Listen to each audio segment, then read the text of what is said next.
Welcome. This lecture specifically focuses on the recent labor report being brought by ILO, which talks about the employment scenario in India. Now, over the years from 2000 to 2018, the studies have shown that the unemployment rates in India have increased tremendously. Nearly 83% of the Indian youth is now unemployed in the total workforce. So, of the total workforce of the youth share, 83% of the youth is unemployed, which is a significant figure. And even those who have done their secondary, higher secondary, and higher education, the share of that youth in the proportion of unemployed has tremendously doubled from around 35% to 65%, which is again a big jump that we can see. And these studies have been brought by International Labour Organization and Institute of Human Development. Now, beyond this, the labor force participation rate, the worker population rate, and the unemployment rate for the duration of 2000 to 2018 have shown a significant decline. We have seen a little increase during 2019, but again during 2020 there was a dip because of pandemic, and then we have seen that 2022 has been a rising figure, but still the curves have not increased to the point they should be at 2019, right? So if we focus on the 2000 data versus the 2022 data, you can see that the percentage, this is the labor force participation rate, right? So the percentage of labor force participation has tremendously declined for men, even for women from 38% to 32%, from 83% in case of men to 77%, and even in the rural areas it has significantly dropped down from 65 to 57% and 51 to 49% in the case of urban area. Now, since we have seen that there has been significant drop in the labor force participation rate from 2000 to 22, but if we compare the 2019 and 2022, that is the pre-pandemic and the post-pandemic, we have seen the values have increased, but there has been a very slight increase, and that's only because of the lag that was witnessed during the pandemic period. So 90% of the workforce is engaged in the non-formal work, which is not the regular work that is there.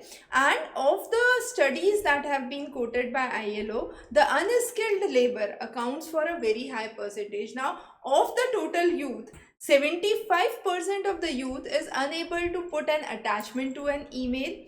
90% of the youth is unable to put a mathematical formula into a spreadsheet, and 60% of them are unable to do a copy paste simple function.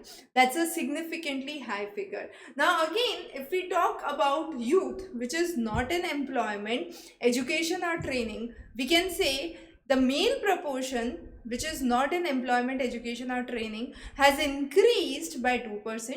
For female, the values are already very high which are not in employment, so it's around 50%, and of the total we can say it's somewhere at the same where we were 20 years back, and this values stand at a 30% average, where we say that of the total youth, 30% is not employed, not in education or in training. And therefore also those who are in education, one of the studies has also quoted that one who is in education is unwilling to go for a low paying job, and they are actually considering these jobs as insecure, and with this insecurity they are ready to wait for longer period of time in order to attain a gainful or a better employment opportunity, right? The next is the average monthly earnings for the self-employed, regular salaried, and casual workers.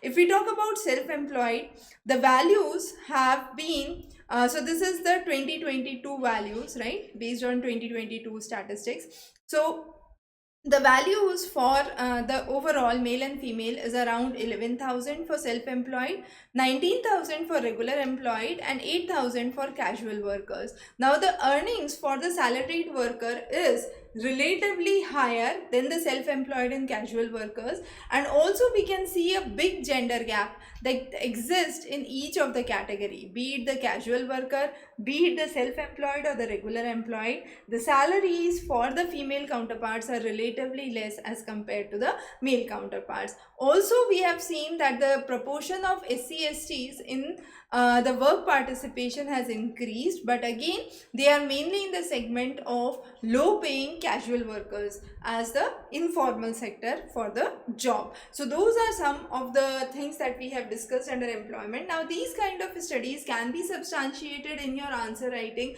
specifically for your mains answer writing, and these kind of studies and case studies with depiction of data can bring in better results for your mains. So thanks for joining in, and we'll be covering more such interesting coverages in the upcoming sessions. Stay tuned.